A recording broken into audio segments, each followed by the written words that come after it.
The subcommittee will come to order. I want to thank the members of the committee, our witnesses, and those who are in the audience today for taking the time out for appearing before this rare Friday a.m.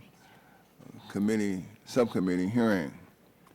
And the chair now recognizes himself for 5 minutes for opening statements. Crowning a national champion in college football has long been controversial. Whether it has been decided by the AP Sports Writers poll or by the current Bowl Championship Series, fans of sports talk radio have always argued over which team deserved to be number one. While personally I favor some sort of playoff system to determine a national champion, as does President Obama, I understand and appreciate the history and tradition of the bowl system.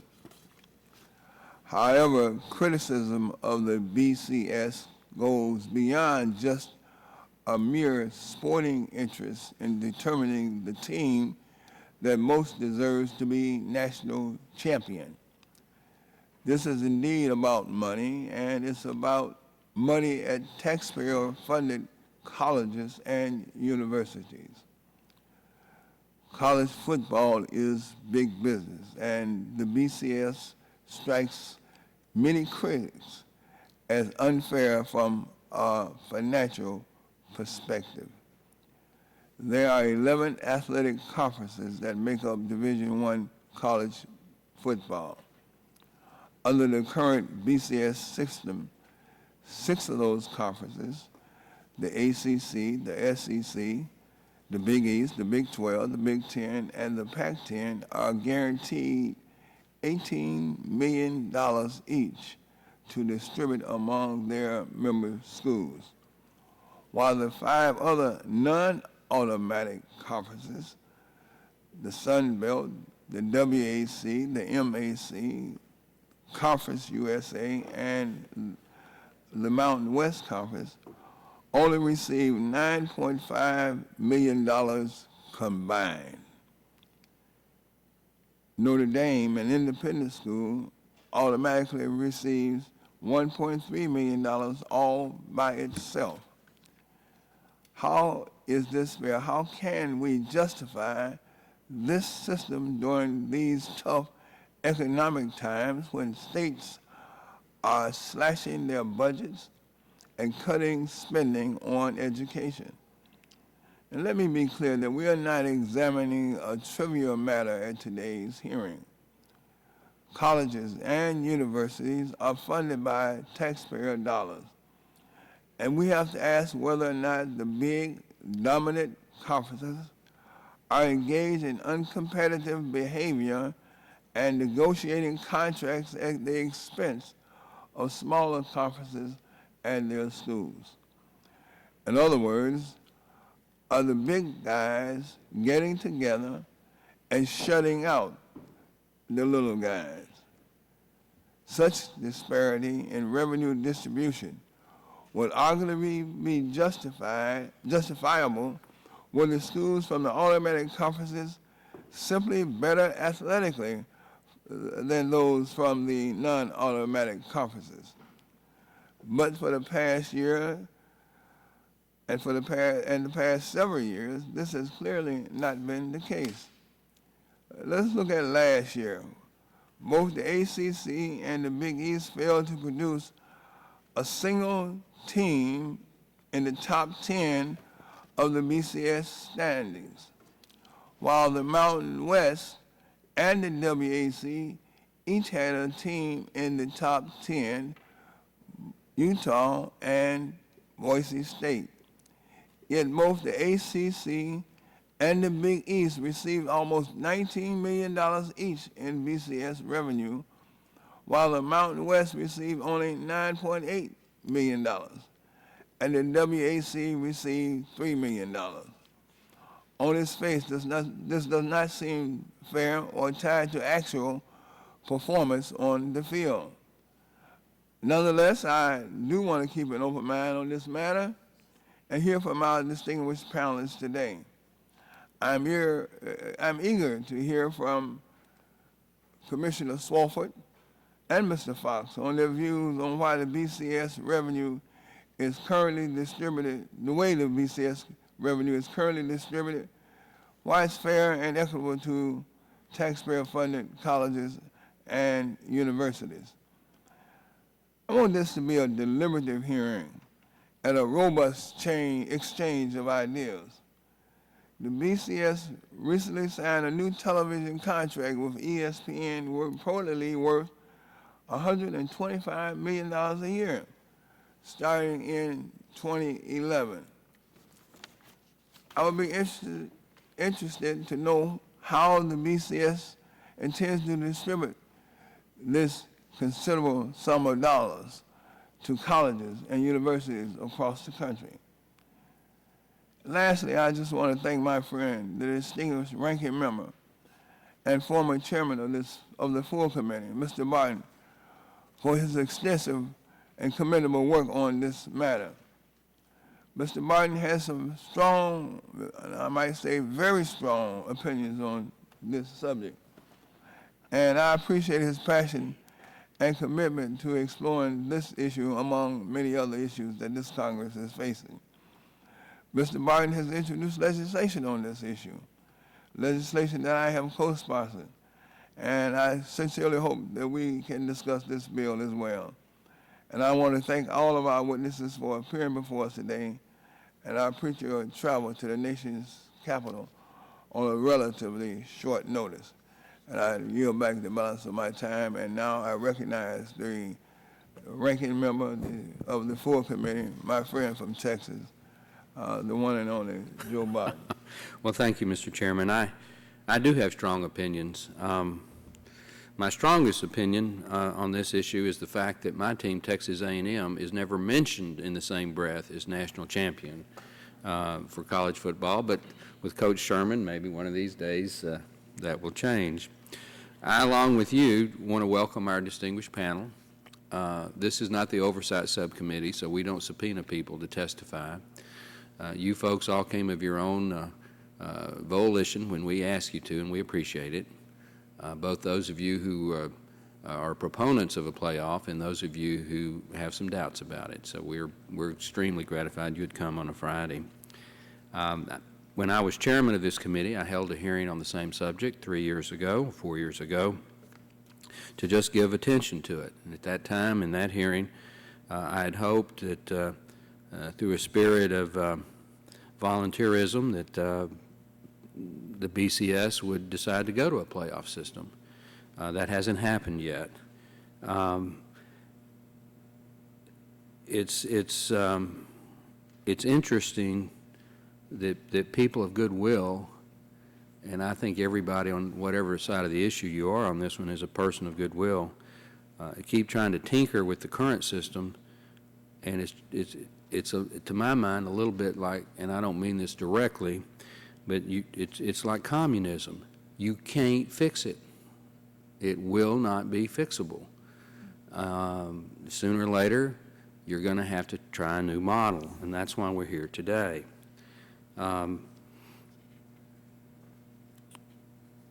We've heard about the thrill of victory and the agony of defeat on ABC Wide World of Sports, but as Mr. Rush says, sports fans seldom think about the money. We're going to talk about the money a little bit today. Chairman Rush mentioned it in his opening statement, and it is, I think, an important reason why we do not have a playoff system. Last year, the so-called championship game had two teams that had each lost a game, but there were several other teams that had only lost one game, and there was a team that hadn't lost any games, Utah, that wasn't in the national championship game. If you had a playoff system, you wouldn't have that problem. The people in the playoff game, the championship game, would be there because they've beaten everybody else. No system is perfect, but why is it in the NCAA, every other sport they give a championship, it's won on the field, or in the on the track, or in the golf course, or in the gymnasium. It's not won because two teams are kind of picked out of a hat, or as a result of a poll and a computer system, and allowed to play for the national championship. Several college coaches that are well known have said that they're advocates for a playoff system. Urban Meyer, who's the head coach of the current national championship team, Florida, has stated in the past that he favors a playoff. Nick Saban, Pete Carroll, the head coach at Texas, Mack Brown. In May of 2008, one of the winningest college football coaches of all time, Joe Paterno, said, and I quote, "I think you ought to win it on the field. I've always been for a playoff," end quote. We didn't ask the coaches of Boise State or Utah to be here today, but if they were here and testifying, I think they would say they were for a playoff. There are countless coaches, even a few university presidents, and believe it or not, the president, President Obama, who have stated that they think we need to have a playoff, the same as we have in every other sport. The more I think about it, the more people I talk to who really know college football, it's clearer and clearer to me that the reason we don't have a playoff system is a very green reason. It's not green environmentally, it's green money. It's that simple. As Chairman Rush has said, $125 million television contract, and all the other contracts that are not through nationally but through regionally. It's just too much money being made this way, and people don't want to change that. This is interstate commerce. This committee has every right to regulate interstate commerce. The bill that I've introduced, that Chairman Rush is a co-sponsor of, doesn't say there has to be a playoff. It simply says if you're going to advertise it as a national championship series and a national championship game, it has to be the result of a playoff. Otherwise, it's a false and deceptive trade practice under the Federal Trade Act. So you couldn't advertise. You couldn't get the money. You couldn't sell the T-shirts. You couldn't do all those things that you do under the current system. So it's not Congress being dictatorial.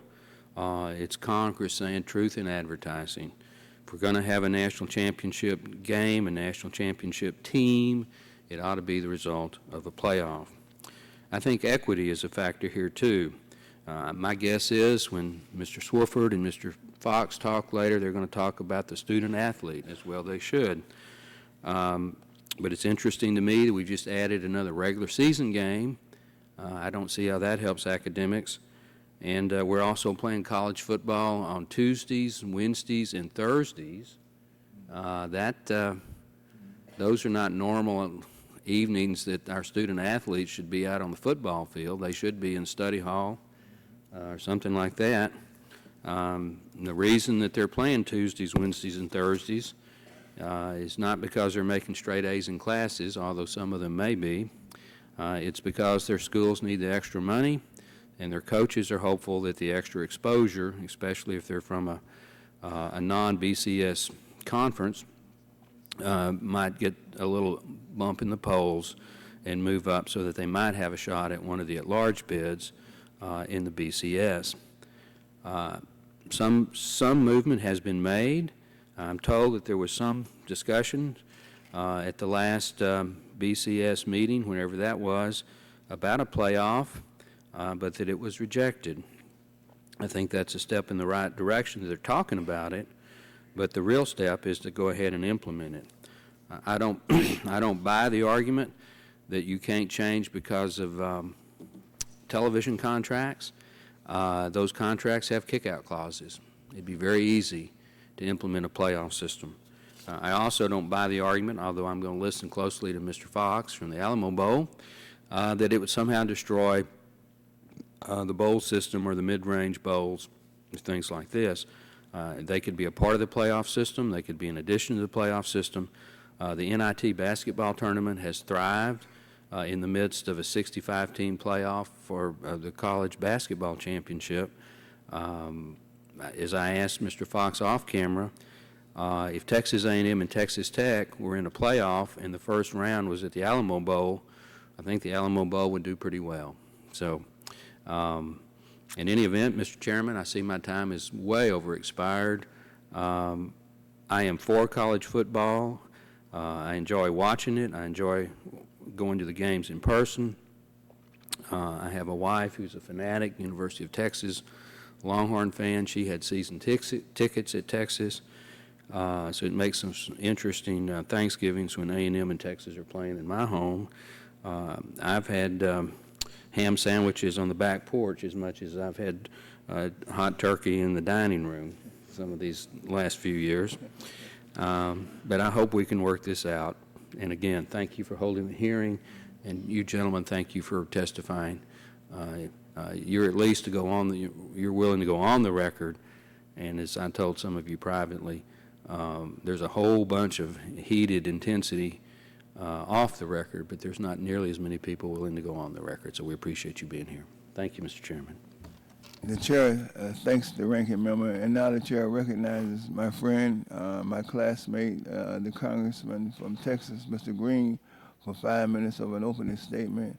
And prior to that, the chairman sees that the gentleman has a helmet. I don't know if are we going to engage in any kind of combat here on the hearing, or that's just a... Mr. Chairman, that violates House rules, but I'm not going to object. Mr. Chairman, I have a blue-collar district. We normally wear hard hats, just not this hard. Okay, all right. Well, the chair recognizes the gentleman for 5 minutes.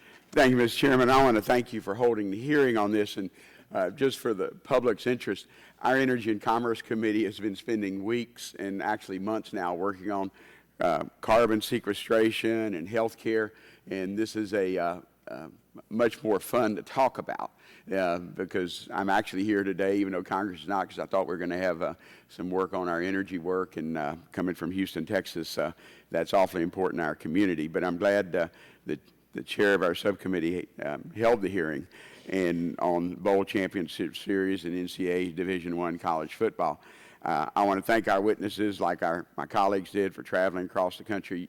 The problem you have two Texans here and only one fellow from Chicago. So you're going to have to listen to a lot of UT, A&M, and in this case, University of Houston, because I know you traveled from across the country. Over the last several seasons, there's been growing frustration with the system and less than unanimous agreement on the teams that should be playing Bowl Championship Series national title game. The most recent title game this January is no exception. There was hardly agreement from professional commentators and fans alike that Oklahoma and Florida were the two best teams in the country.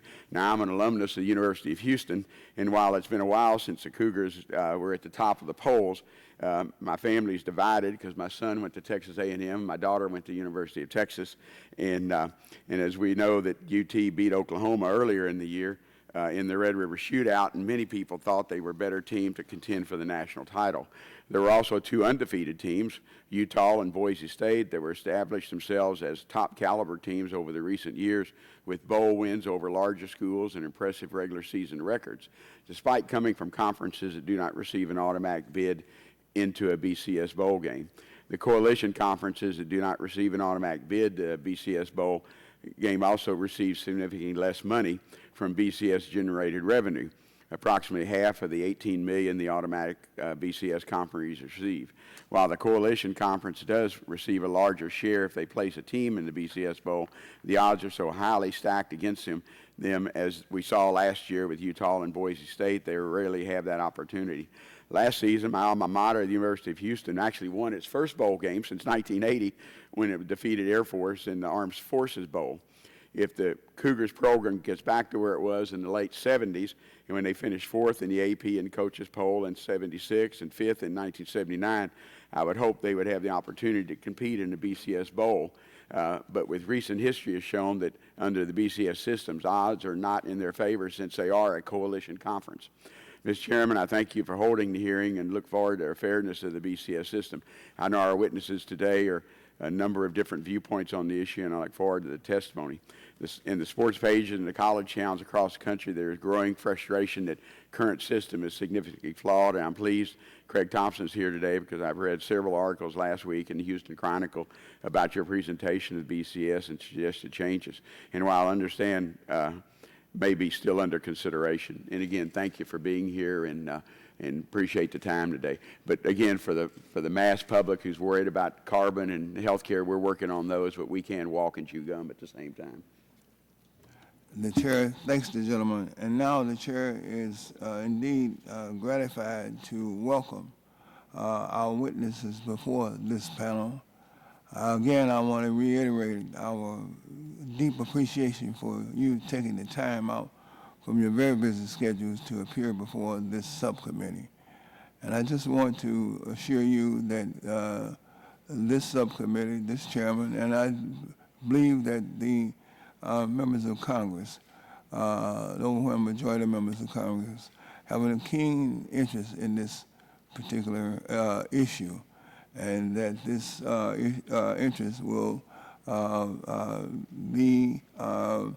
will give us an opportunity to have some meaningful discussions and debate around this particular issue as we go forward.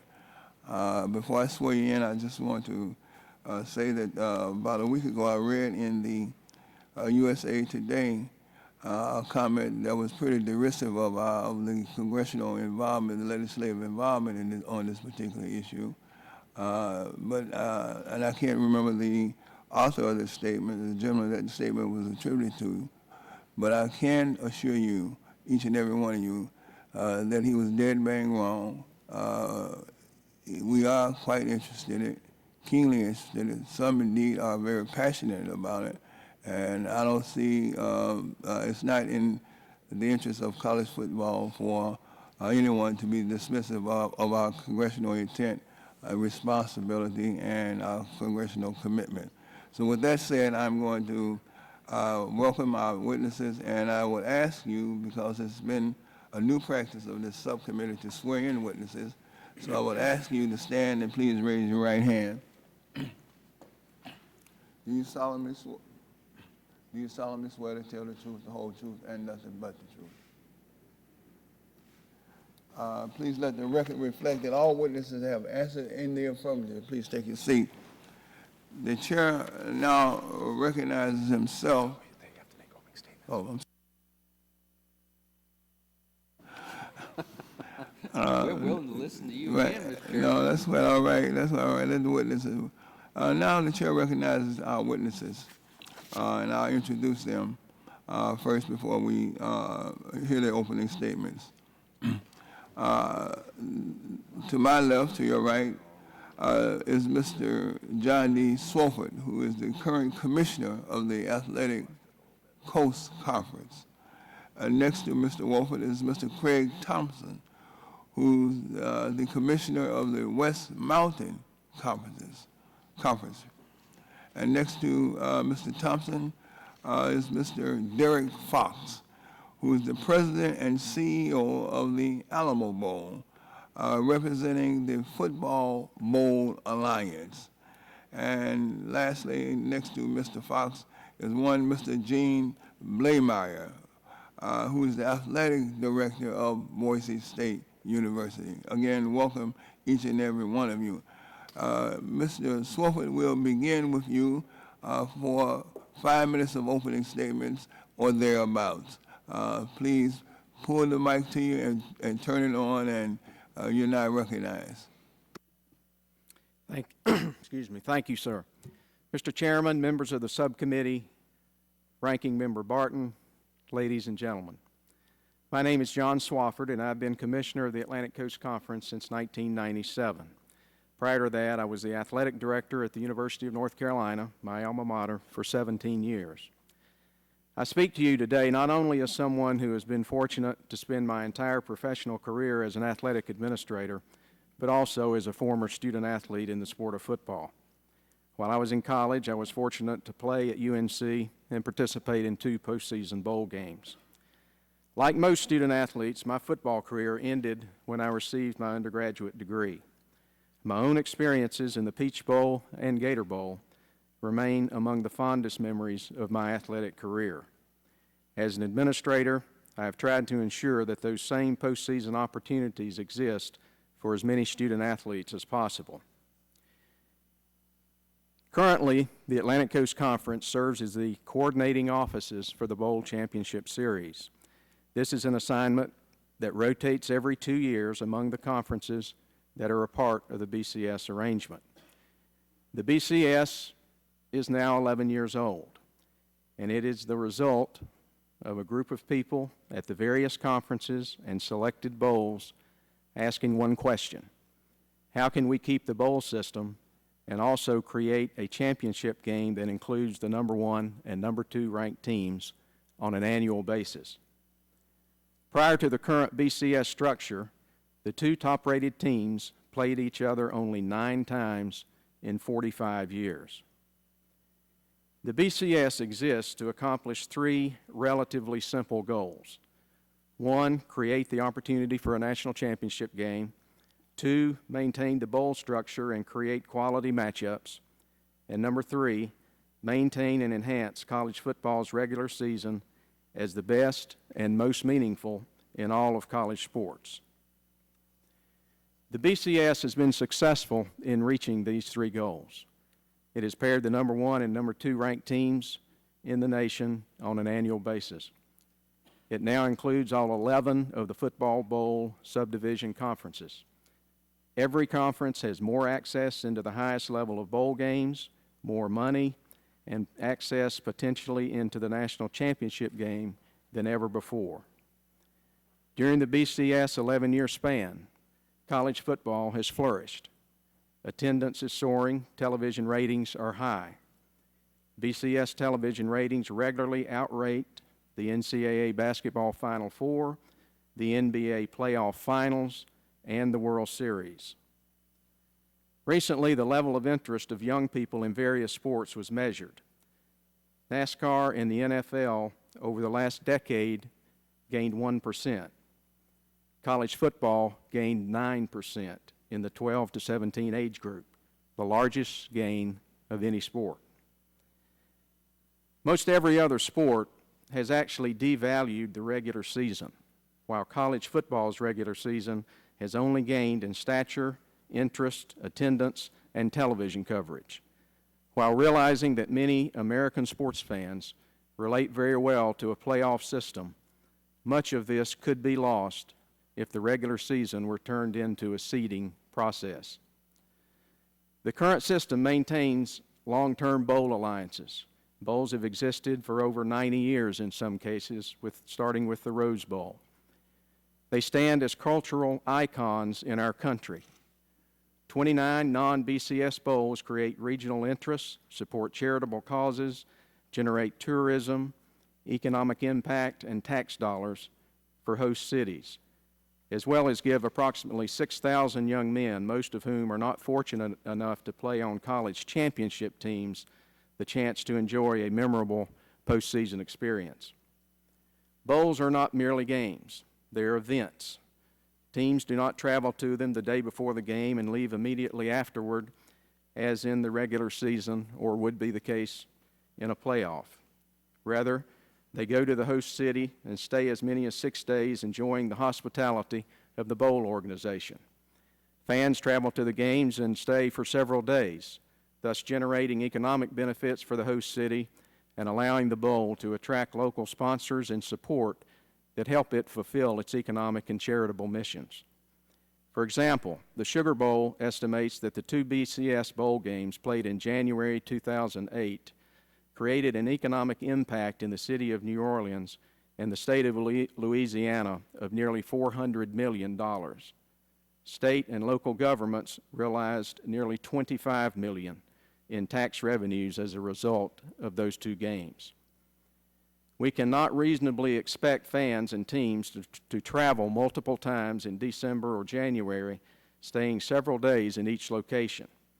Our fans do not have the time, and most do not have the financial resources to do so.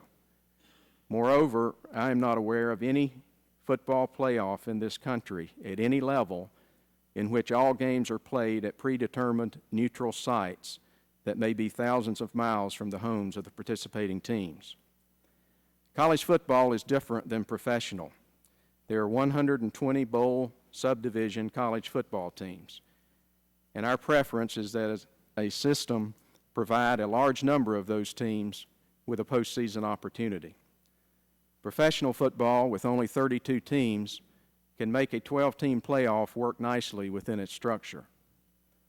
Like all other football playoffs in the NCAA and the professional leagues, early round games of any bowl subdivision playoff would almost certainly be played at campus sites, with only the final contest at a neutral site. As the playoff grows, sponsorship and television revenues that historically have flowed into bowl games and their host cities will inevitably follow, meaning that it will be very difficult for any bowl, including the current BCS bowls, which are among the oldest and most established in the game's history, to survive. The current system also keeps football a one-semester sport, maintains the integrity of the regular season, preserves the overall bowl system, does not conflict with fall semester exams in most instances, and adds only one additional game. One of the reasons we are where we are in postseason college football is because of the fact that the BCS is a system that the conferences have individually and collectively been able to agree on. Decisions concerning the BCS arrangement are made by a presidential oversight committee, which is a group of university presidents and chancellors, with advice from conference commissioners, athletic directors, and coaches. The BCS arrangement is reviewed annually by all 11 conference commissioners and an athletic director's advisory panel. We also seek the advice of representatives of the American Football Coaches Association on certain matters. Ultimately, our presidents and chancellors remain strongly committed to the balance of academic and athletic excellence. Their first priority is their students and preparing them for their futures. The BCS, we find, is fully consistent with the educational mission of our colleges and universities and maximizes the number of postseason opportunities for our student athletes, coaches, and fans. Now, each year, one or more of the conferences submits ideas for change in the current system. All of them receive careful and deliberate consideration. Last year, for example, the Atlantic Coast Conference and the Southeastern Conference proposed a format adjustment. This year, the Mountain West has suggested a different adjustment in the format, and the conferences will consider that proposal during their various upcoming spring meetings. Mr. Swofford, you're almost 4 minutes over, but I've been so would you bring your comments to a close, please? Thank you, sir. We're aware that no mechanism for determining a college football national champion will ever be perfect without controversy or without ambiguity. We're always open to suggestions to improve the BCS or the game of college football as a whole. In closing, college football continues to be managed within the context of higher education. University presidents and chancellors seek a balance between the academic missions of their institutions and the desire of fans for a system to crown a national champion. We want to maintain the significance of the regular season and support a vibrant postseason bowl structure that provides a maximum number of opportunities for student athletes. Mr. Chairman, I have a letter from a number of conferences, presidents, and the University of Notre Dame that I would like to submit for the record, please. So ordered.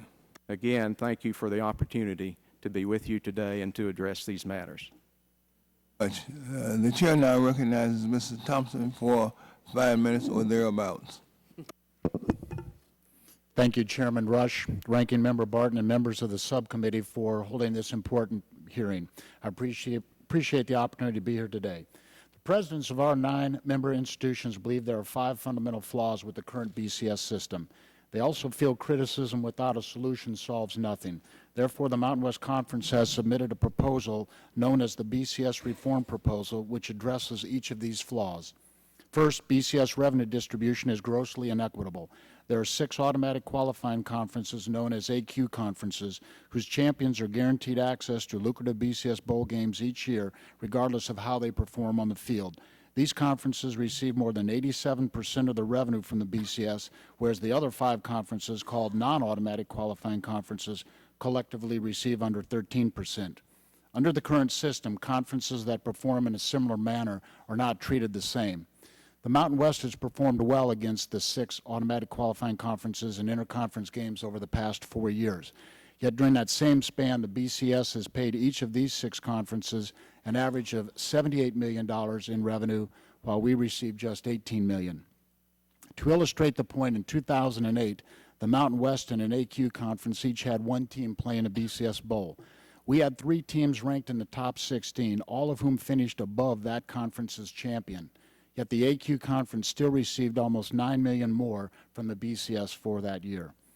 If the revenue was more fairly distributed, non-automatic qualifying universities could use the additional funds to improve academic programs, increase scholarships, increase medical support for student athletes, and pursue a host of other beneficial purposes.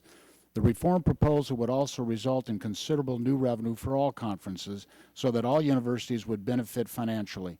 In this economic climate, that is extremely important. Second, the BCS relies on non-performance-based standards to determine which conferences are guaranteed access. Specifically, the BCS uses bowl tie-ins and agreements to determine which conferences automatically qualify. Pre-arranged agreements trump results on the field. The reform proposal ensures that performance is the primary factor in determining which conference champions automatically qualify for the high-profile BCS bowls. Under the proposal, a conference has to win at least 40% of its interconference games against AQ conferences over a 2-year period to earn an automatic bid. Third, none of the 51 teams that play in non-AQ conferences can realistically ever have the opportunity to win a BCS national championship, given how the current system is constituted. Such a result is patently unfair. Again, in 2008, the Mountain West had the best interconference record against AQ conference teams, and Utah had the best record in major college football.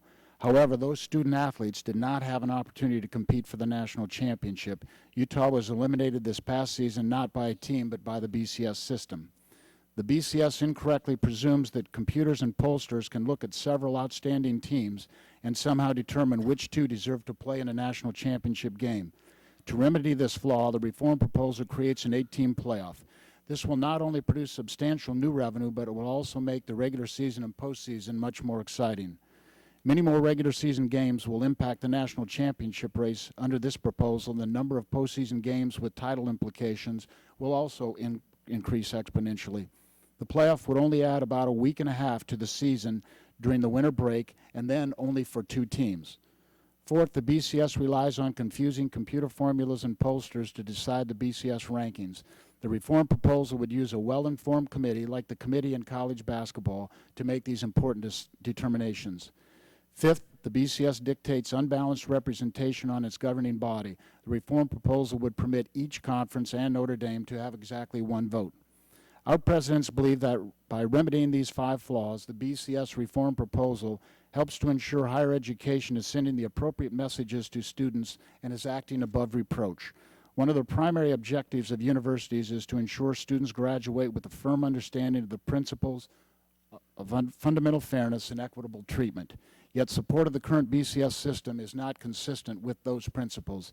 It is consistent with the message that if you work hard, you have a chance to reach any goal. That's simply not true under the current BCS format. Given the system's fundamental flaws, it is time for the BCS to act. It should join President Obama, Vice President Biden, and members of Congress from both parties in acknowledging the need for change and take the appropriate steps now to develop a more equitable system. Thank you very much for your time, and I look forward to answering questions. Thank you, Mr. Thompson. The chair now recognizes Mr. Fox for 5 minutes or thereabouts for an opening statement. Thank you, Mr. Chairman. Mr. Chairman, members of the subcommittee, and Ranking Member Barton, my name is Derek Fox. I'm the former chairman and currently at-large member of the Football Bowl Association.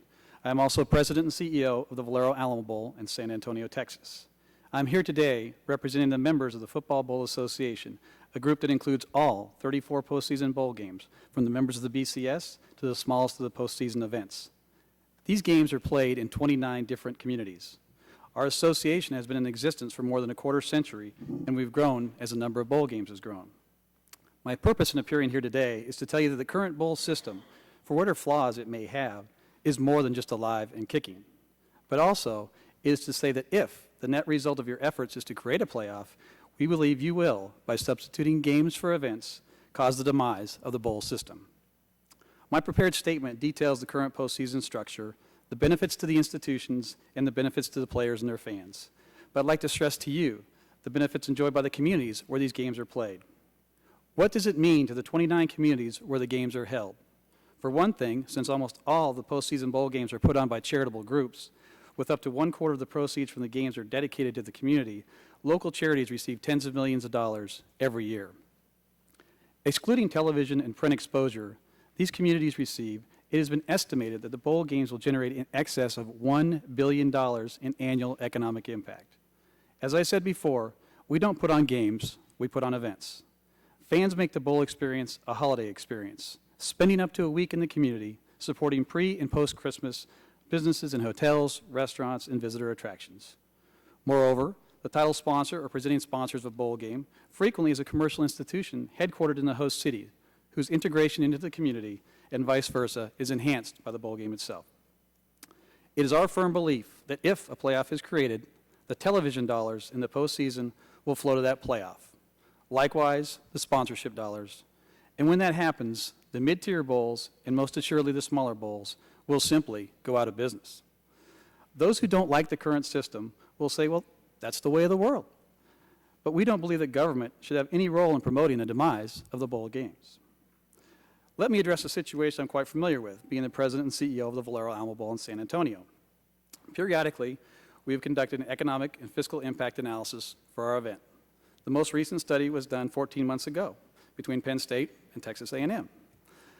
This was not some back-of-the-envelope estimate, but rather a 30-page intensive analysis performed by a combined efforts of two respected sets of economists, Sports Strategic Marketing Services of Memphis, Tennessee, and Sports Economics of Oakland, California. They concluded that there were more than 55,000 incremental visitors coming to San Antonio for the game, who spent an average of just over $740 during their stay. They stayed on average for 3.8 days, spending $195 a day, plus an additional $142 in tickets and other costs in the dome. These visitors included not only the fans of the competing schools, but the teams themselves and a full contingent of media covering the event. Their expenditures including lodging, food and beverage, transportation, rental cars, retail, and entertainment. According to the study, the direct economic impact of the city of San Antonio was $42.6 million. The total economic impact of the city of San Antonio, including the recognized multiplier, was $73.7 million. And the incremental tax impact of the city of San Antonio, i.e. taxes collected as a result of the event's operations and non-local visitors traveling to that city, would not have accrued to the region if it were not for the presence of the event being measured, was $2.7 million. Why do I cite all this? The reason is simple. We don't simply put on a game, we put on an event that runs the better part of a week. It involves not only the game itself, but a kickoff luncheon, a team fiesta, a pep rally, great party, golf tournament, FCA breakfast, team days at SeaWorld, Alamo visit, hospital visits, you name it. It's an entire week's package for the student athletes and their fans. Create a playoff, and if the postseason games do not evolve to home games on college campuses, you will create a one-day in-and-out experience, if that, to replace the current bowl system. The proponents of a playoff system simply do not understand the economics of the current system as one of events, not just games. No system is perfect. The bowls are not perfect, and the bowl championship series is not perfect. But certainly the concept of a playoff, as attractive as it may sound from the experts on sports talk radio, is rife with dangers for a system that has served collegiate athletics pretty well for 100 years. It's easy to express support of a playoff concept, which has never been tested. All of your assumptions and theories work out perfectly. With the current structure of the bowl games, you protect the importance of the college football regular season, and as importantly, you have 29 communities committed to providing not just the financial support, but a quality experience for the thousands of players and fans who attend each bowl game. The current bowl system does reward over 6,800 student athletes, creates more than $1 billion in annual combined economic impact to the host cities, donates $250 million annually to higher education, and gives millions to charitable endeavors in their own communities. Quite simply, it's a system that works well, benefits many, and ought not to be under attack. Mr. Chairman, I'd like as well to submit a copy of a letter from the Association of the Members of Congress dealing with this subject. Thank you for the opportunity to be here today. Without hearing no objections, the letter will be entered into the record. I want to thank you, Mr. Fox. Our next witness is Mr. Blameyer. Mr. Blameyer, you are recognized for 5 minutes for the purposes of opening statements. Take as much time as you may consume. Thank you, Mr. Chairman, Chairman Rush, and members of the subcommittee, and Ranking Member Barton. My name is Gene Blameyer. I am the athletic director at Boise State University, and I also founded the Humanitarian Bowl in Boise, Idaho 12 years ago, and am currently on the board of directors of the bowl game. The issues I would like to address with you today are the following. First, competitiveness. And I would refer you to the handout that you received in your information packet. Boise State's football team is the winningest program in the country over the past 10 years, with a winning percentage of 84.3% and an overall record of 108 wins against 20 losses. In the past 10 years, Boise State football has the nation's best conference winning percentage at over 93%, 70 wins and 5 losses, and also the nation's best home winning percentage at 97%, 64 wins and 2 losses. In the past 5 years, Boise State has finished the regular season undefeated 3 times, in 2004, 06, and 08. Boise State's football record ranks number 8 overall all-time in the country. The team has won over 70% of its games. Our success is not recent, but spans nearly 80 years. Boise State is also one of the most nationally televised teams in the country, with no fewer than 4 games televised nationally each of the past 6 years. 33 times in those years, Boise State has been on national television, and we are scheduled to be on national television 7 times again this fall. Nearly 6 national telecasts per year. In 2004, Boise State went undefeated and finished the season ranked 9th in the BCS rankings. Boise State did not get invited to the BCS. However, Michigan, ranked 13th, and Pittsburgh, ranked 21st, did get invited. In 2006, Boise State again went undefeated and finished the season ranked 8th in the BCS rankings, and was invited to the Fiesta Bowl to play the University of Oklahoma. Boise State defeated Oklahoma in one of the greatest games ever played. In 2008, Boise State again went undefeated and finished the season ranked 9th in the BCS rankings. While Boise State did not get invited to the BCS again, Ohio State ranked 10th, Cincinnati ranked 12th, and Virginia Tech, ranked 19th, did. 3 times in the past 5 years, Boise State has won all of its games in the current BCS system, never came close to playing in the national championship game. The BCS system not only restricts access, but essentially precludes schools from playing in the national championship.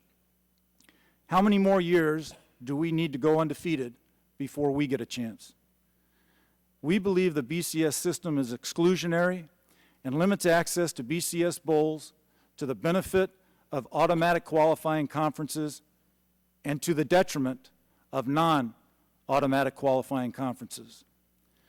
The automatic qualifying criteria bestowed on the 6 automatic qualifying conferences, in our opinion, should be adjusted, altered, or eliminated. Third is revenue distribution. The BCS revenue distribution formula and automatic qualifying criteria is heavily weighted toward rewarding the AQ conferences and not rewarding the non-AQ conferences. The automatic qualifying conferences receive approximately 90% of the BCS revenues unless a non-AQ conference school, which encompasses 51 schools, qualifies for a BCS game. Annually, non-AQ conferences are only guaranteed a little over 9% of the total revenue to split among 51 institutions. The last point is governance. The BCS does not afford conferences equitable representation on the BCS Presidential Oversight Committee, which is the body that governs the BCS. The automatic qualifying conferences, the 6, receive 6 votes. Notre Dame receives 1 vote. The non-qualifying conferences, 5 conferences, 51 schools, receive a total of 1 vote. 65 schools get 6 votes, 51 schools get 1 vote, and 1 school gets 1 vote. This voting distribution is unfair, inequitable, and totally unmanageable. One president cannot adequately represent 51 institutions in 5 different conferences. The NCAA sponsors 88 championships in almost every sport, but they do not sponsor the biggest one, the championship of the Football Bowl subdivision, formerly Division 1A. We believe there is a lot of revenue being left on the table without having the NCAA run this championship. The 6 automatic qualifying conference commissioners and the athletic director at Notre Dame control the BCS and the national championship for major college football. This group has devised a system that gives them approximately 90% of the proceeds and essentially excludes over 50 institutions from playing for the national championship. The BCS system, in our opinion, needs to be more equitable financially, more accessible, and provide more institutions with fair representation. Thank you for the opportunity to share these concerns with you today. The chair thanks the gentleman and thanks all the witnesses. Now, the chair recognizes himself for as much time as he may consume for the purpose of asking questions of these witnesses. Let me begin by stating I really want to spend some time on this matter of revenue and revenue distribution. According to the BCS Media Guide, in the year 2008, $18 million automatically went to each of the 6 automatic conferences. I think this has been stated earlier. If one of these conferences had 2 teams in a BCS Bowl, then that conference received an additional $4.5 million. By contrast, the 5 other non-automatic conferences automatically received in the aggregate a total of $9.5 million, plus an extra $9.5 million because the Mountain West, for example, was in the Sugar Bowl. As such, each non-automatic conference received approximately $3.8 million in PCS revenue for their member schools. Notre Dame, as was stated earlier, which is an independent school, automatically received $1.3 million and qualifies for another $4.5 million all by itself if it's in a BCS game. The question that I like to ask these members of the panel, and you can be very brief in the answers, I want to ask each and every one of you, can you comment on the fairness of the revenue distribution under the scenario that I just outlined? How is that fair? Starting with Mr. Swofford. Mr. Chairman, I think one has to go back to the beginnings of the BCS to understand the financial distribution. The BCS is totally voluntary. If any conferences don't want to be a part of it, they can opt out at any time. In order to come to a conclusion and a system that the conferences could agree upon and move forward with, we had to take into account what the various conferences were making in their current contractual agreements at the time the BCS was started. And at that point in time, you had the Rose Bowl with the Big Ten and Pac-10,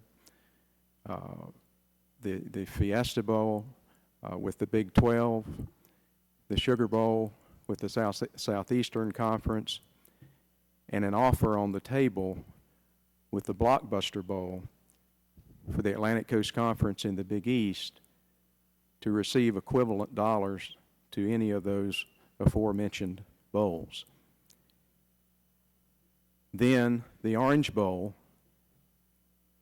wanted to connect with the Atlantic Coast Conference and the Big East. So at the beginning, as host institutions.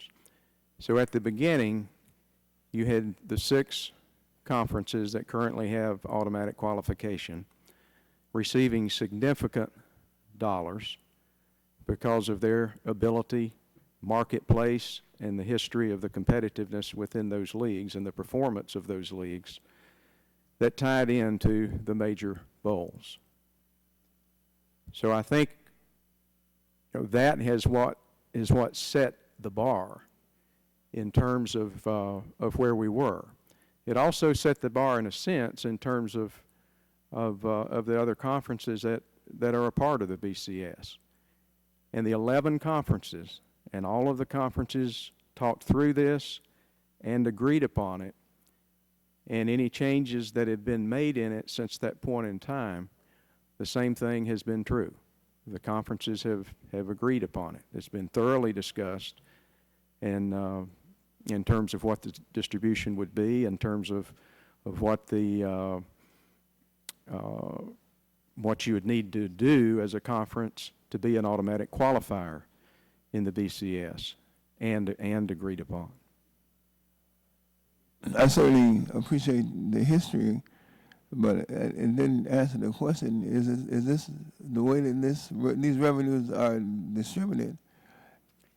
Where's the fairness? Is this a fair way? Well, I think a lot of fairness a lot of times is from where you sit. I understand that, but Right. I think it is fair because it represents the marketplace, and the BCS and bowls and postseason football are related to the marketplace. And I think you have to look at if the conferences did away with the BCS, and that could happen if Okay. the appropriate and right conferences, so to speak. I don't want to dominate time. Thank you so much. I want to move to the next witness. Mr. Thompson, is this a fair way to distribute the revenues?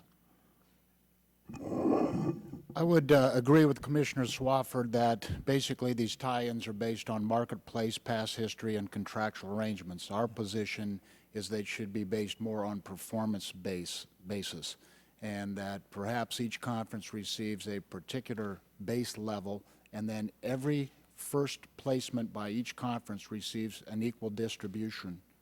And if you have a second team, certainly that warrants an additional stipend, but that the fairness would be that if you play in a game, that each of those first participants have equal distributions. Thank you. Mr. Fox, would you care to answer this?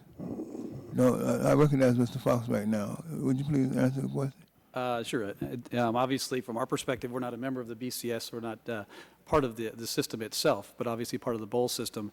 And that, too, is predicated on the marketplace, drives the dynamics. We have conference agreements with the Big 10 and Big 12, respectively, and we come to a market-based decision as to what our team payout will be. So, it goes through the entire system, not just at the BCS level. So I really defer to Commissioner Swafford. Mr. Blameyer, would you take a shot at that question, please? Yes, Mr. Chairman, I would agree that at the origin, these were bowl-based contracts with conferences.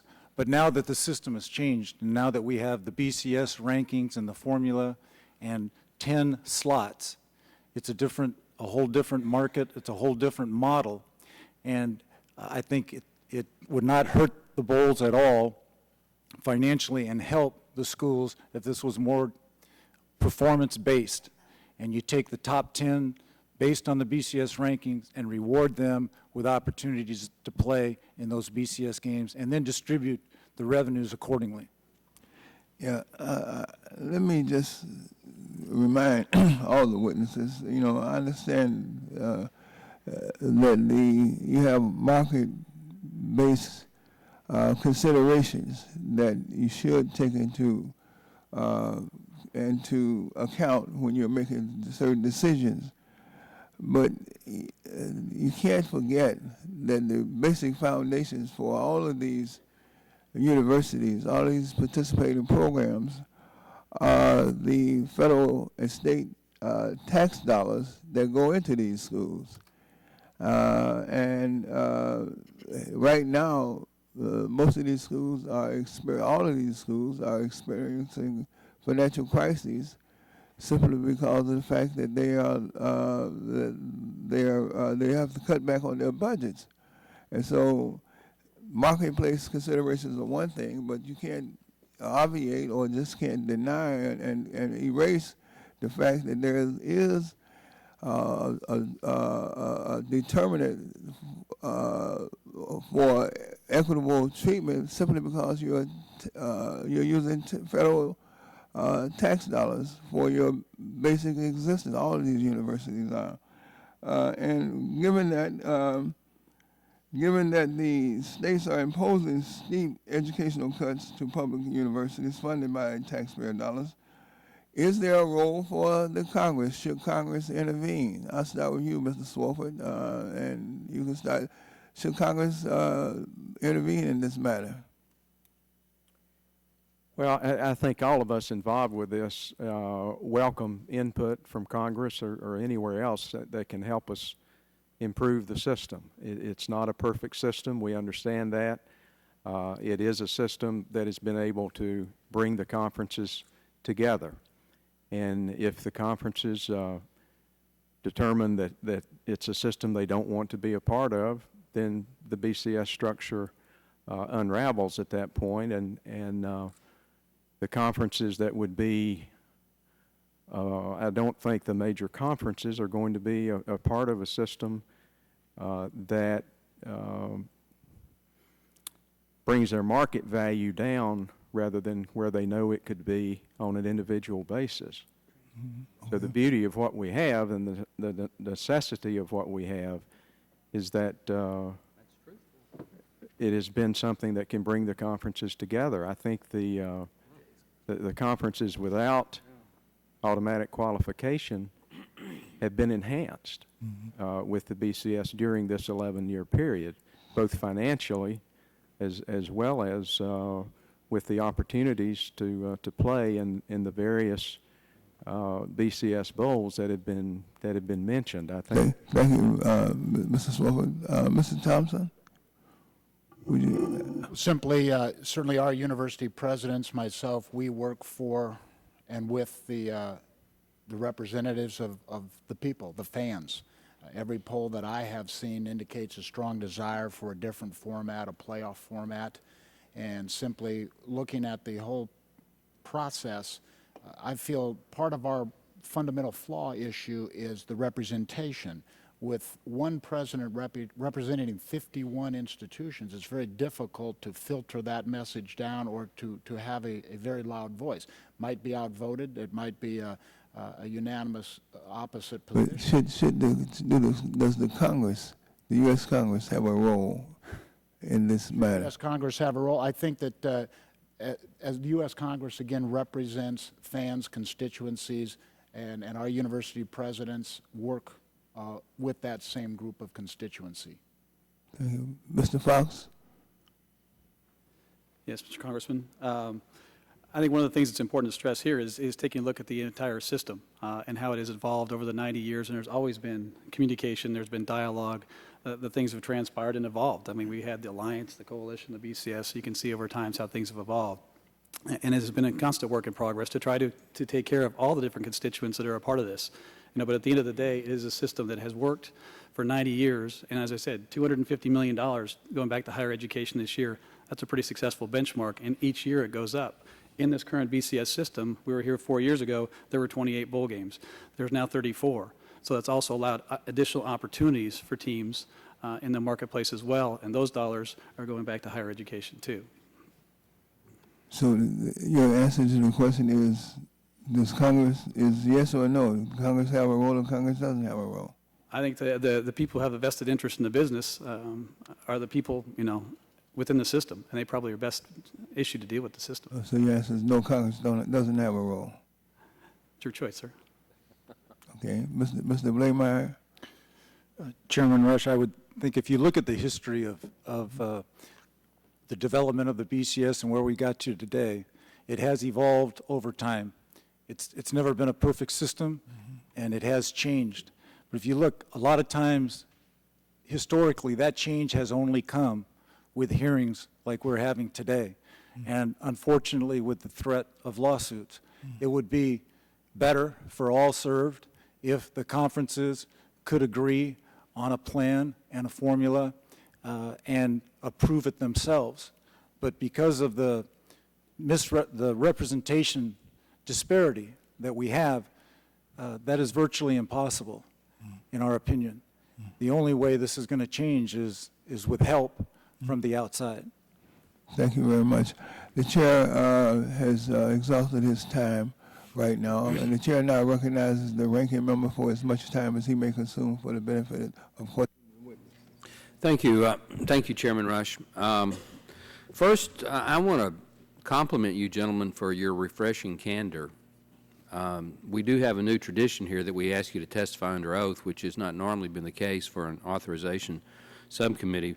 But having said that, the testimony today is much more cogent than it was 4 years ago, and it's much more open about what the real reason the current bowl system exists, and it is money.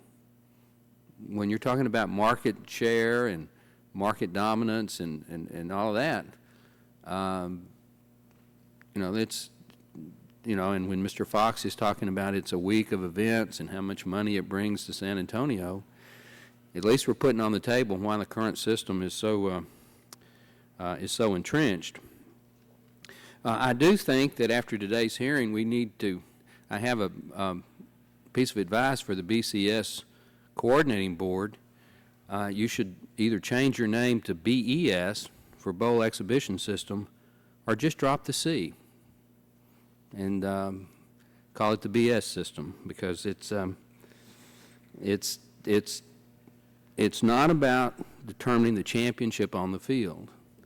I'm going to read some of Mr. Thompson's testimony, because to the average fan, this is the reason that people are so upset. His reason, Mr. Thompson's reason number 3, that the current system is flawed, is that the BCS is based on a flawed premise. Nearly half of the FBS teams are eliminated from the national championship before the season even begins. The current BCS system is based on a fundamentally flawed premise that computers and pollsters can look at 6 or 7 outstanding teams, all of whom have lost no more than one game, and few, if any, have ever played each other in that year, and decide which are the 2 best and should play in the national championship game. It's impossible to know which of those great teams are actually the best unless they play each other. Computers don't know, pollsters don't know, and the BCS surely doesn't know. Nearly half of the FBS teams are eliminated from the national championship even before the season begins. None of the 51 teams that play in the non-AQ conferences can, for all practical purposes, ever win a BCS national championship, given how the current system is constituted. These teams are, in effect, done before day one. A system that produces this result is patently unfair. I don't think that's a debatable proposition. Mr. Swofford, you are the head of the BCS. You're the point person. How do you answer that? That before the first game is even played, half the football teams in the country that play college football at Division 1A don't have a prayer to winning the national championship. Well, I think the answer to that, Congressman Barton, is that the polls, and I know a lot of people, question the polls. They've been questioned forever and ever in college football. But the polls reflect what's happened on the field, and it reflects a mix of people's view from a national perspective. Each of the 11 conferences nominate potential pollsters for the Harris poll, which is our newest poll. Well, but that's how do you answer Mr. Bleimeyer's in his testimony? In 2004, Boise State Broncos were undefeated and ranked 9th in the BCS. They were excluded, but Michigan at 13th and Pittsburgh at 21st got into a BCS game. In 2008, they were undefeated again. and they ended up ranked 9th in the BCS. Again, they were excluded. Ohio State, Cincinnati, and Virginia Tech, all ranked lower than Boise State, were in the BCS. The one year, 2006, they were undefeated. They did get invited to the BCS, and son of a gun, they beat Oklahoma in one of the most exciting college football games that I have ever watched. I mean, again, half the teams that start out don't have a prayer that they're going to get to play in that championship game, and even the best of the best. And I didn't realize how good Boise State was, but their record compares with any team in the country.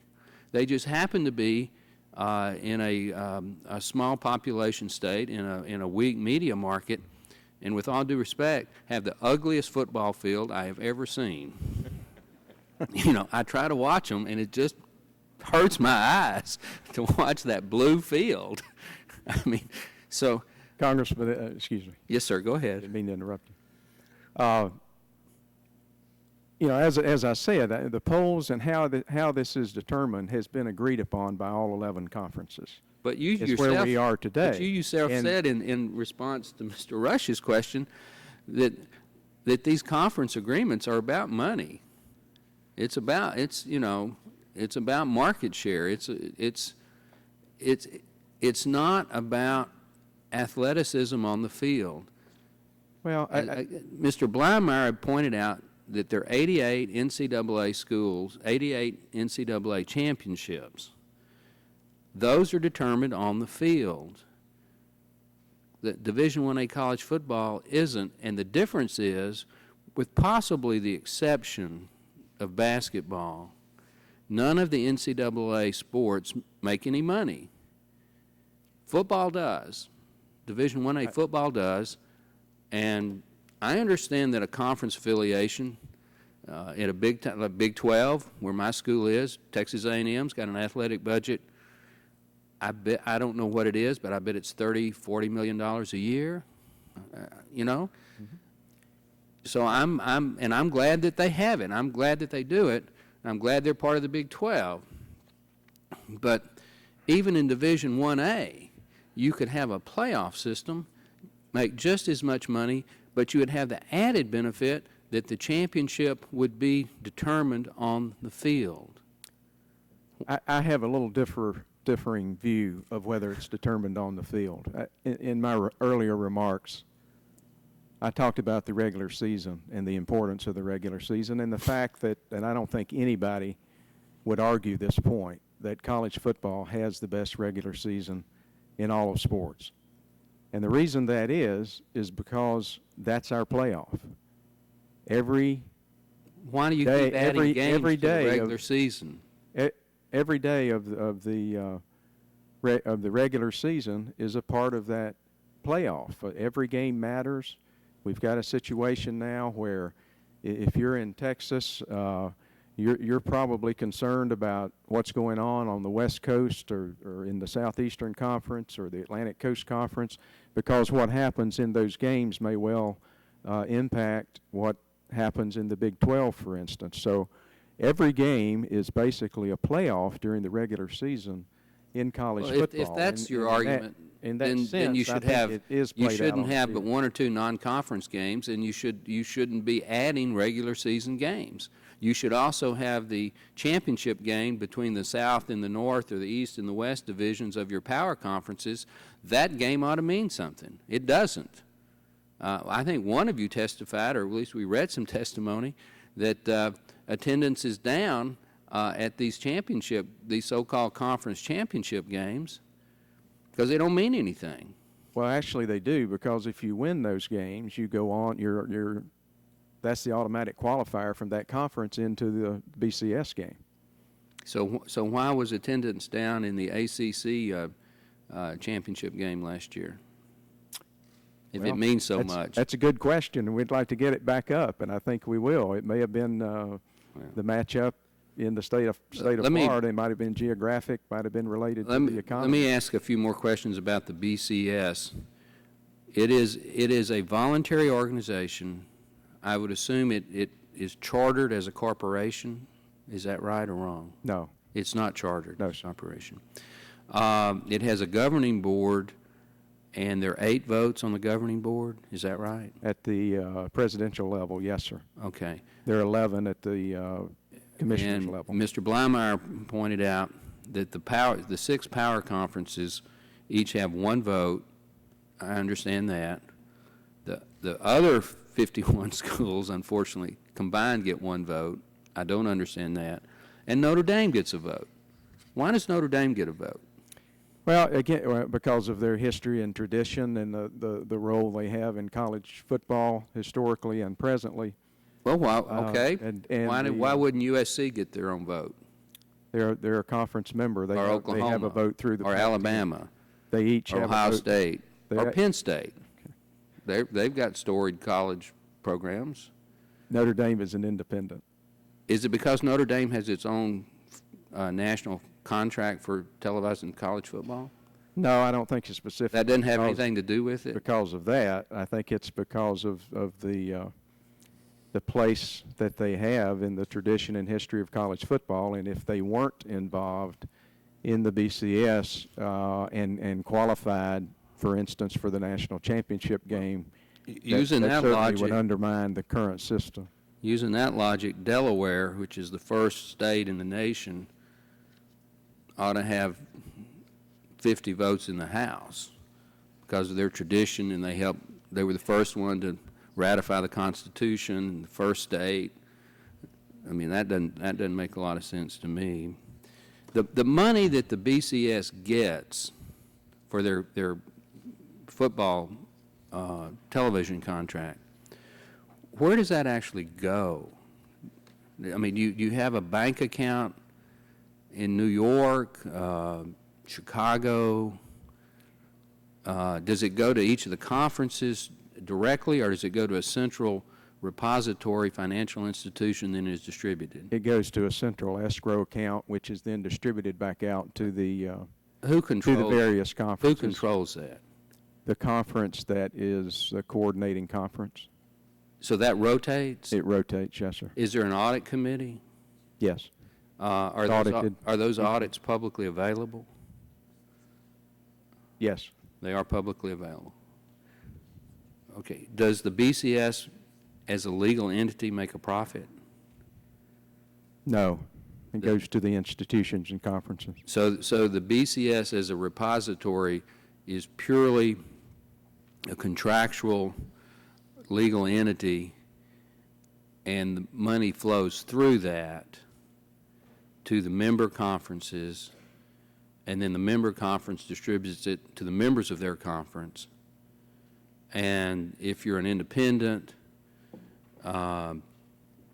depending on where you rank in the hierarchy, you would get directly from the central repository. Is that right? It's a pass-through, yes, sir. Okay. Does Notre Dame get a disproportionate share because they have 1 vote? Notre Or Dame, do they get more than Boise State, or they get more than Ohio State because they seem to be in and of themselves? Notre Dame receives, if they do not play in a BCS game, a 1/66th share, which is basically the equivalent of what they might receive if they were a member of one of the six But if they do AQ play, then they get conferences. the $18 million. Is that right? No, they receive $4.5 million if They they don't do get the- participate in the game. Yes, sir. Okay. Okay. One thing, sir, could I clarify Sure. one point?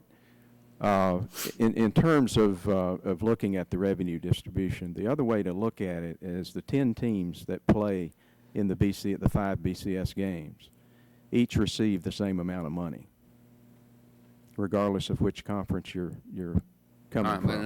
but that's another point. Each member conference gets this $18 million, which they distribute as they see fit within their conference. Correct.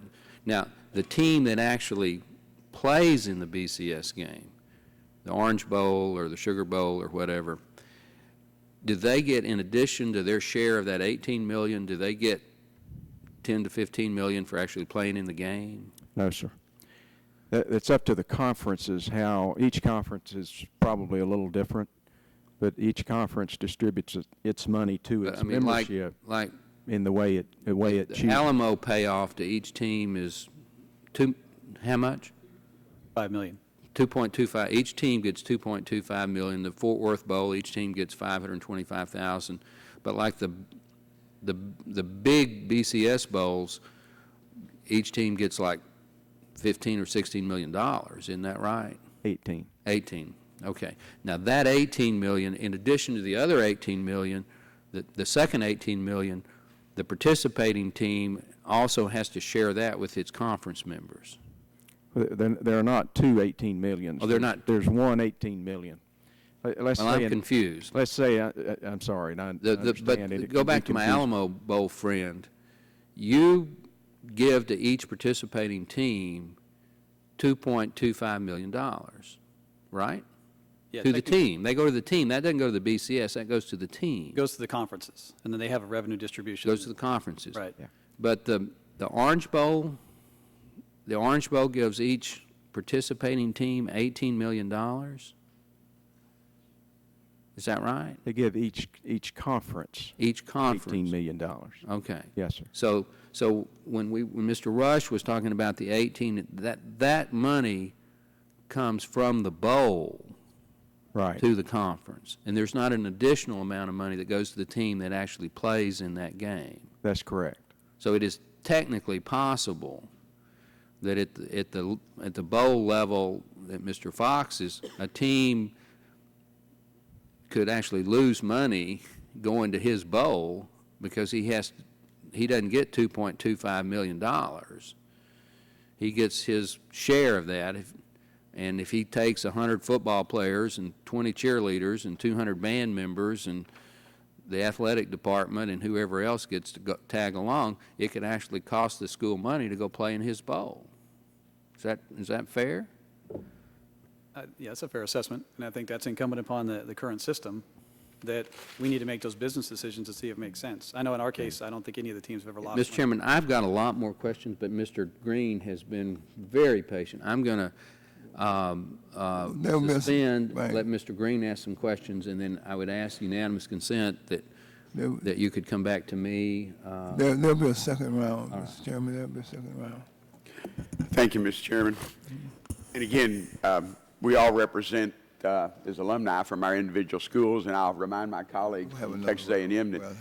it took years for the University of Houston, which is a very urban university, to get into the Southwest Conference, and after we were winning it enough, the Southwest Conference was destroyed, and which impacted That was a the number. problem. We just wanted you in the conference. We didn't want you to win any games. That's right, I understand that. But when we were winning, then all of a sudden the Southwest Conference became no more, and that impacted a number of the schools, including large urban universities. You're not in a big conference, you're recruiting, obviously the invitation is the bowl game. And it comes down to the money. Mr. Swifford, you're the commissioner of the Atlantic Conference, the ACC, which in recent years hasn't been what powerhouse football, college football. Last year, the ACC's conference champion was Virginia Tech, which was ranked 19 in BCS standings. Two conferences whose champions did not automatically qualify for BCS bowl games have much better records than ACC teams last year. The Mountain West Conference that had three teams that finished in front of Virginia Tech, University of Utah, Texas Christian University, and Brigham Young University, while the Western Atlantic Conference, the WAC, had one team, Boise State University. Despite the disparity in team records, the ACC received $18 million in guaranteed BCS money for its schools, while the Mountain West and the WAC each received $3.8 million. Why should the ACC conference be guaranteed so much as compared to the Mountain West and the WAC? And again, the University of Houston is not a member of either of those conferences. So, Congressman, I think it goes back to what I said earlier in terms of the marketplace and how the BCS came together, and the ACC's market value at the time, which has probably only been enhanced with the addition of Miami and Virginia Tech and Boston College. So, and I think you would say the same thing about about the other conferences that are automatic qualifiers. You can always take 1 year in the standings and say this, that, or the other. The previous year, the ACC champion again was Virginia Tech, and they were ranked number 3 in the BCS standings. So, you know, there are three schools in our league that have played in the national championship game, some on multiple occasions. So, you know, you can take any 1 year and it looks good or doesn't look as good in terms of various conferences champions. Okay. I know that interconference records of Mountain West actually had a better percentage in college football in 07 and 08 with a 55% win rate against teams in the automatic conferences, while the Southeastern Conference, the SEC, had only a 45% winning percentage. Does the BCS have some type of leveling that looks at not just 1 year or 2 years, but looks at over a period of time, that the winningness of different conferences, is that part of the BCS standards? Yes, sir. The automatic qualifying standards are based on 4-year cycles. Okay. Another question, Mississippi. During the regular season, your key argument for the BCS is it makes college football regular season exciting and relevant. You cite college basketball and note that fans don't pay attention to regular season until March Madness and the NCAA tournament. Do television networks have a broadcast that broadcasts the regular season games have a vested interest in the BCS in order to keep the ratings for their regular season games high? In your contract negotiations, does Fox and ESPN retain? Did the Fox and ESPN retain the BCS? In other words, is that one of the reasons why the season record is important? That you know, so that to keep the ratings up during the regular season? Well, I don't think Fox or ESPN, when we have television negotiations with those entities, which we had last fall, they did not try to be a player in the structure of postseason. I think, you know, obviously they are interested in the regular season being as strong as it can be, but they have not had a role in determining what the postseason would be at all. I would just give a contrast to the NFL, which has a playoff program.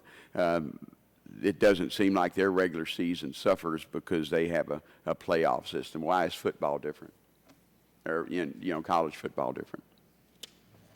Well, I think it relates to the fact that since we don't have a playoff, every game in the regular season is critically important in terms of the postseason and whether you will qualify for the national championship game or a BCS game, or as you move into the later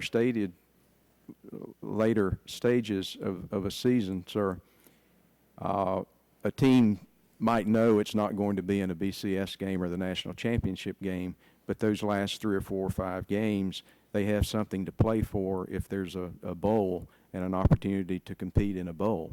So I think the bowl system as a whole, not just the BCS system, contributes to how valuable the regular season is and how interesting and fun that it is for the players and fans.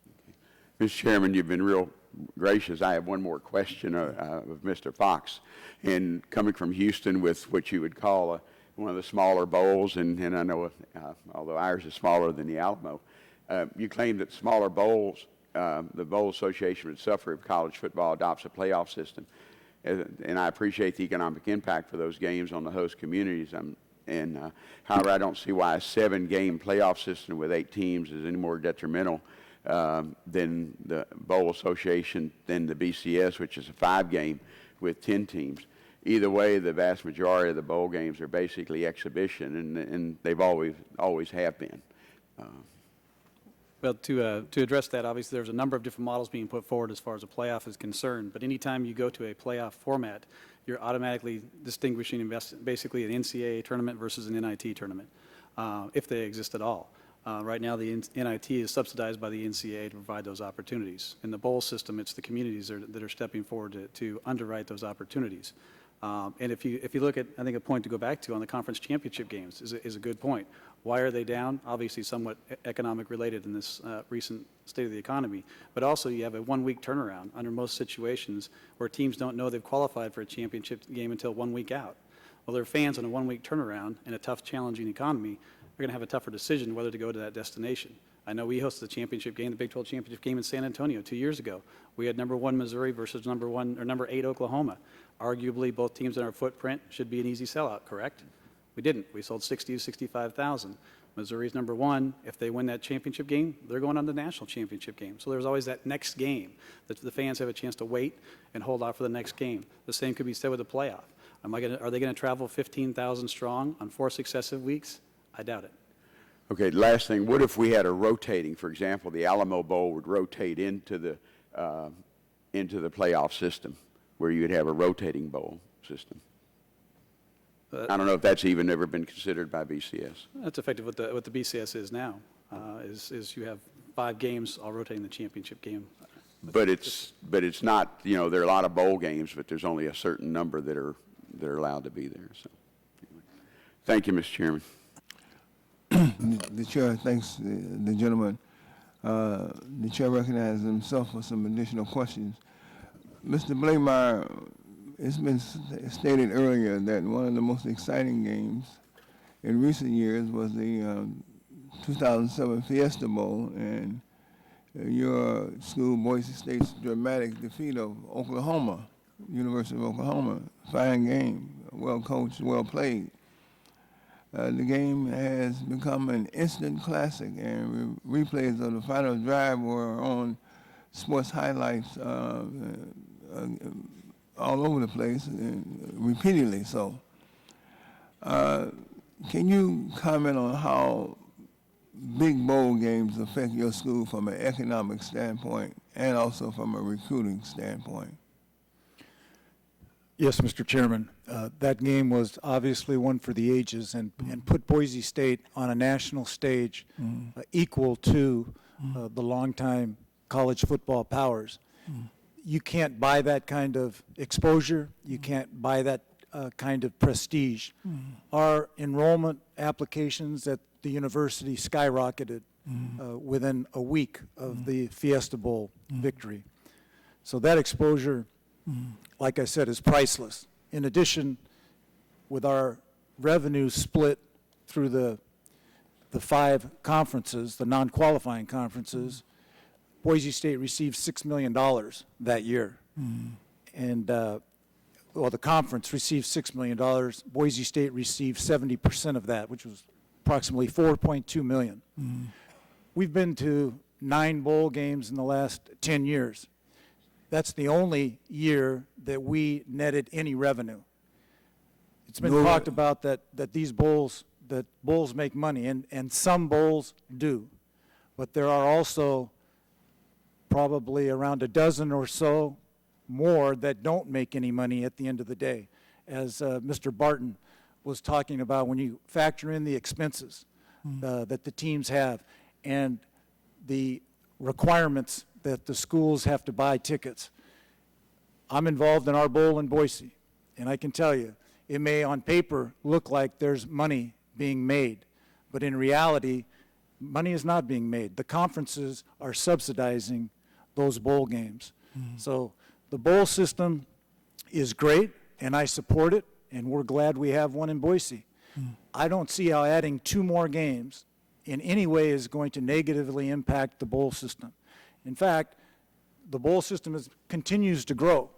When we created the Humanitarian Bowl in Boise, Idaho 12 years ago, I believe there were 20 bowl games. And we went to the committee and added another one, and there was talk at that time, there's too many bowls. We don't need any more bowls. Well, we were approved. I think that was 21 or 22. That continues. Now there's 34. And there's talk of creating more bowl games. So even if a playoff is not in the offing here, I predict there's going to be more bowl games in the future.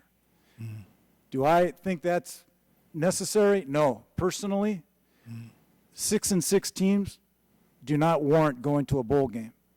As an athletic director at a school, I don't think we need to be rewarding student athletes for winning 6 games and losing 6 games, or for that matter, winning 7 games and losing 5 games. To me, a postseason experience, you ought to earn it on the playing field, and it ought to mean something. It ought to be special. I don't think having 6-6 teams in bowl games are special, and I don't think a playoff in any way will lessen the regular season. In fact, I think it will enhance regular season games. Right now, because there's only 2 teams that are going to play in that national championship, I think it hurts the regular season. Last year, when USC lost to Oregon State in September, basically they were out of it. So for USC, their season is over. That doesn't help with their remaining games on their schedule to bring interest or excitement into their communities. But by expanding this to more teams, that's going to enable more programs to remain involved and remain in the hunt for the gold ring at the end of the season. And that, in my opinion, is going to heighten interest in the regular season, totally contrary to what's been mentioned earlier. Can you address how this affects your recruiting, knowing that you were under the current system that it's almost impossible to participate in the championship game? Absolutely. Mr. Chairman, high school student athletes, they want to play on national television. They want to play for a national championship. And when you're going into homes and you're trying to woo a student to your university, if you don't have the opportunity, as good an opportunity or a fair and equitable opportunity at the start of the season as a number of other schools, those schools are going to use that against you in the recruiting process and say, why would you consider a Boise State? They're never going to play for a national championship. They were lucky to get into the Fiesta Bowl in 2006, and they probably won't qualify in the future. But if you come to our school, you're guaranteed as a automatic qualifying institution, regardless of what your record is, an opportunity to play in a BCS game. That's prestige, that's exposure, that's national television. It definitely hurts us in recruiting if we're not able to offer that same opportunity from day one that other schools do. Thanks. The chair has exhausted his time. The chair now recognizes the ranking member, Mr. Barton. Thank you, Mr. Chairman. I have a unanimous consent request to put in the record 2 statements by Congressman Simpson of Idaho and Congressman Miller of California. Hearing no objection. Hearing no objection, so ordered. Okay, thank you. You'll be happy to know, Mr. Chairman, and our panelists, I have a plane to catch, so I'm not going to be quite as loquacious this round. I'm going to start off with Mr. Fox at the Alamo Bowl, and I'm not picking on you, Mr. Fox. You just happen to be representing the bowls that are not the major big bowls, and you're here. So this is not a knock on the Alamo Bowl. I love the Alamo Bowl. I like going to the Alamo Bowl. I've got relatives in San Antonio, and I really enjoy your city. The Alamo Bowl, like all these other bowls, is a nonprofit entity. Is that correct? Correct. And I would think most of the people that participate are volunteers. Very much so. Probably some paid people, just an executive director or somebody to manage it on a day-to-day basis and organize all these activities. But the majority of your folks are community citizens who just volunteer because it's fun and they like to help. Absolutely. We've got a full-time staff of 6 and probably 500 volunteers. Okay. Really. Now, you say that your money that you raise, your revenue source is the ticket sales. You don't get or do you also get some of the television money? The primary funding streams for a bowl game really ticket sales, TV revenue, and sponsorships in general. And general sponsorships. Okay. How much of that money, percentage-wise, actually flows through to the charity that you choose to raise money for? But really, if you look at it, the biggest charity that we have are the 2 participating institutions. They're getting over 75% of that $2.25 million that I was talking about. That's the primary charity. After that, now we do some things in our local marketplace, scholarship programs to local high school seniors going to education, those type of things.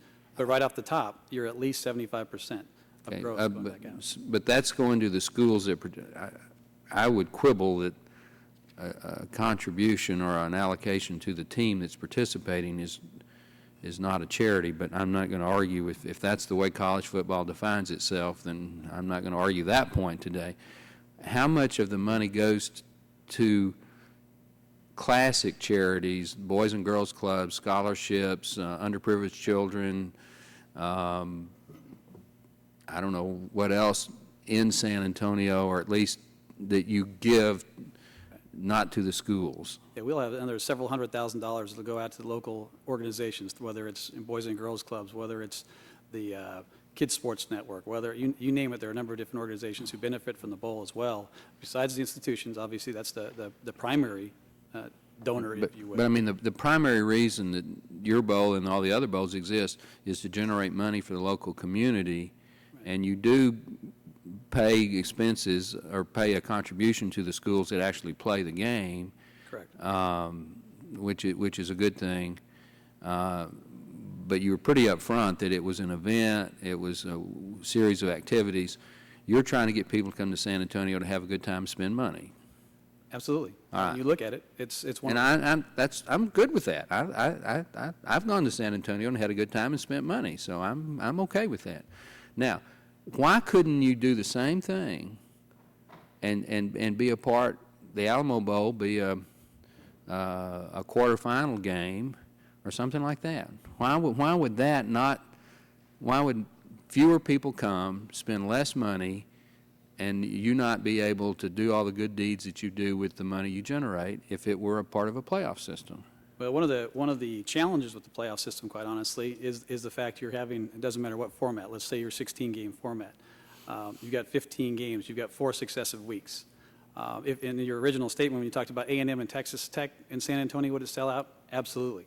But in a quarterfinal matchup, we might have the University of Washington. And the Red Raiders would spend lots of money. Now, the Aggies are frugal. We probably wouldn't, but the Raiders, they'll spend money.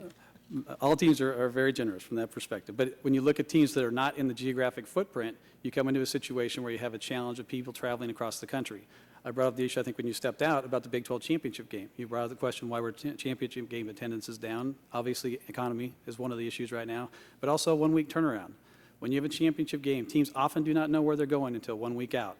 Those fans have to make the decision, do I commit to the championship game now in a week, or am I going to roll the dice? Do we win the championship game to go on to the BCS game or another bowl game, which is 3 or 4 weeks down the road? With your current system, and I don't know exactly, but the Alamo Bowl gets like the number 6 team in the Big 12 and the number 6 team in the Big 10 or something? Somewhere between 4 and 6, depending on how many teams are in the BCS. Yeah, so there have been some years that you were getting teams that were 7-5, 6-6, but if you're part of a playoff system, you're probably going to get teams that are 9-2, 8-3, hot team on a roll. You may be getting Boise State, who's coming in undefeated, but not from a power conference.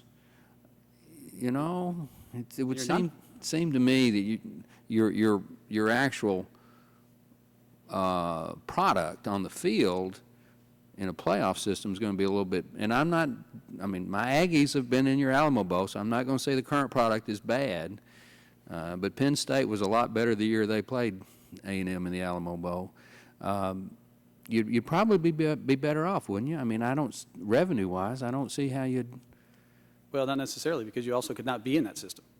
Keep in mind, if you go to a playoff, there is no question that the bowl system will be jeopardized. But it depends on how many, and depends on what the BCS and the NCAA decide to do. You could have a playoff system with 64 teams and use every bowl that's currently in there. You could do that. You could have a playoff system where you had home field advantage to the higher-ranked team. You could have a playoff system where you took the I don't want to say the better bowls, but the more established bowls, and certainly the Alamo Bowl would be one, and then have the other bowls, which tend to be the smaller, newer bowls, could still do their bowl games, and you know, since most of the teams aren't going to get to play for the national championship anyway, those bowls would still do all the events that you're talking about. But if you're one of the playoff bowls, you're going to be a part of a system that your bowl may have the national championship team. It just has to win your game in the next 2 or whatever to make it. Well, that's certainly part of a system that could be in place and could be discussed. Now, when you talk about 64-team playoff is, what, 63 games? We'd still be playing. Well, I mean, I'm not advocating that.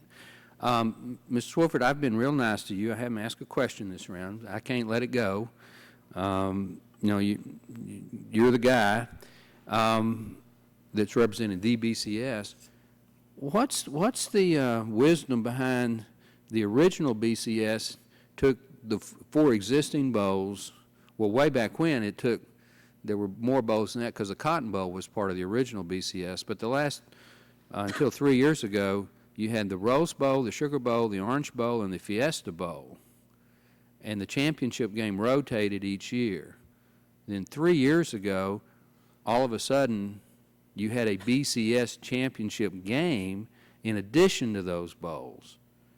Why didn't you, if you're going to go to an extra game, why didn't you make that the +1 game and take the winner of the two highest ranked BCS bowls and put them in a real championship game? Why did you just create another game that's just another bowl game?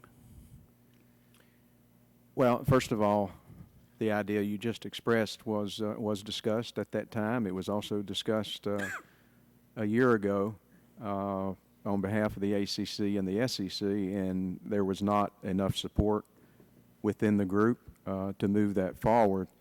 I think really when you go back to the origin of what is now the 4 games plus the national championship game, which was added, as you said, for the past 3 years, and the double hosting model where that rotates to one of the 4 BCS bowls each year, and they host both their bowl game and then the national championship game.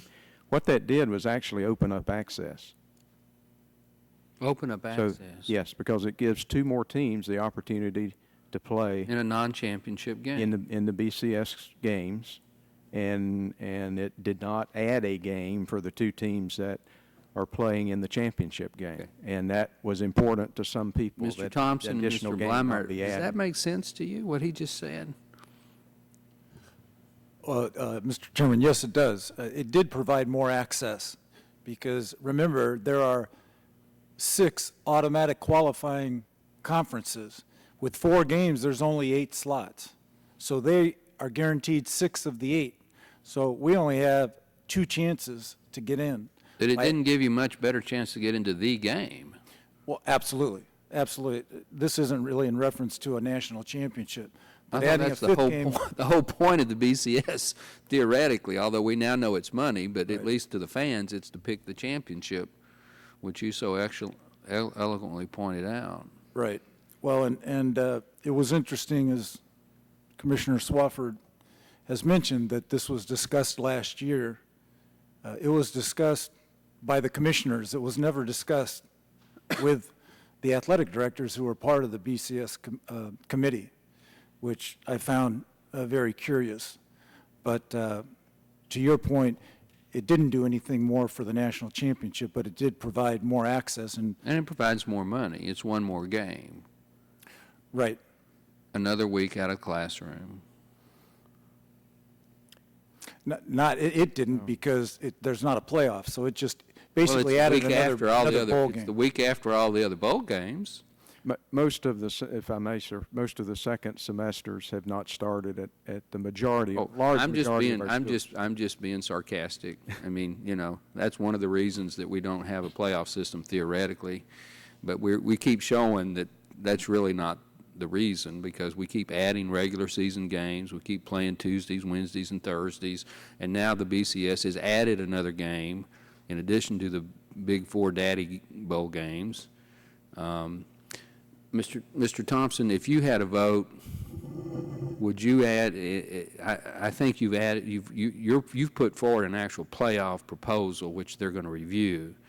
But if your vote was the current system, or the 4 BCS bowls plus a playoff, the +1, how would you vote on that?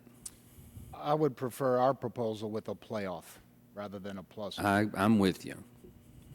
But if you weren't given that vote, I mean, we've got them at least talking about a +1 system. I would hope you would prefer that over the current system. I agree with Commissioner Swofford, and Mr. Blameyer that certainly the BCS format now has increased access. It, in essence, has created 2 additional spots, not for the national championship, but it has created 2 additional spots. Okay. So to answer your question directly, playoff, but if that's not an option, would you prefer the +1? Certainly, that is something that should get strong consideration, continued consideration, as all proposals. Mr. Chairman, this is my last question, and then I have to run to the airport. If we move our bill and the president signs it, and I feel very confident that if Chairman Rush and Chairman Waxman want to move the bill, that they're going to be successful. And I think Senator Hatch and other senators are going to be successful in the Senate if they choose to move forward. So let's say that our bill that's currently before this subcommittee becomes law, that you can't advertise the BCS as a national championship game because it would be a violation of the Federal Trade Act. Would you still do the BCS? Or would you actually change and go to a playoff?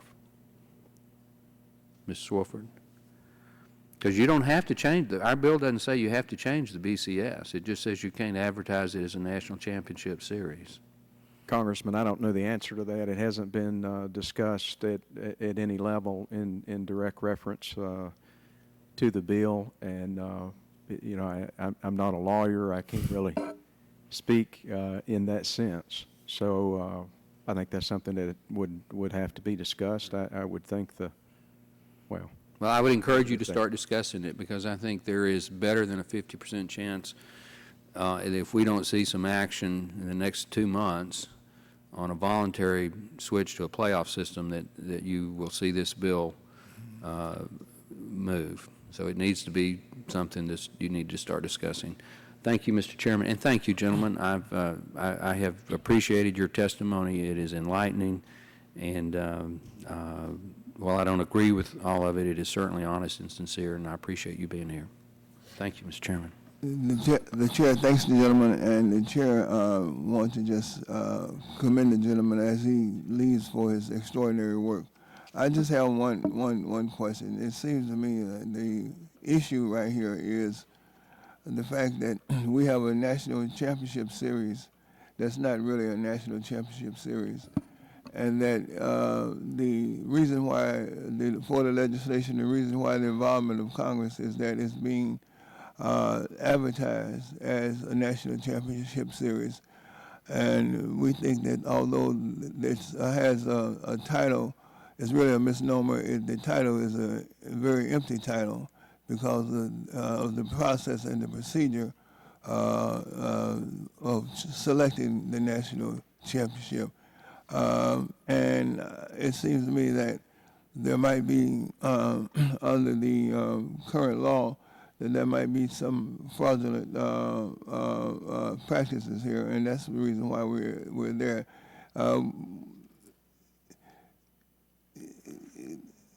Is this a meaningful title, the national championship title? Is this a meaningful title in your opinion, Mr. Swofford? Yes, I think it is. If you look at the level to which college football teams aspire to be in the BCS national champion, yes, I think it is. Okay, Mr. Thompson? Well, based on the ranking system, which I feel are confusing the computers and polls, yes, because as Mr. Swofford said previously, it has, in their opinion, the polls and the BCS rankings said these are the 1 and 2 ranked teams. Okay, but now, is there any other way of looking at it? And is there any other bona fide way, a better way of selecting the national championship? Well, I feel there is. Okay. Mr. Fox? I think if, you know, the numbers speak for themselves. If the BCS has been in existence for 11 years and had a 1 versus 2 matchup, and only 9 times before that was able to happen, I think it's allowed that system to take place. And Mr. Blameyer? Well, I think that the national championship ought to be decided on the field, like the other 88 NCAA championships are.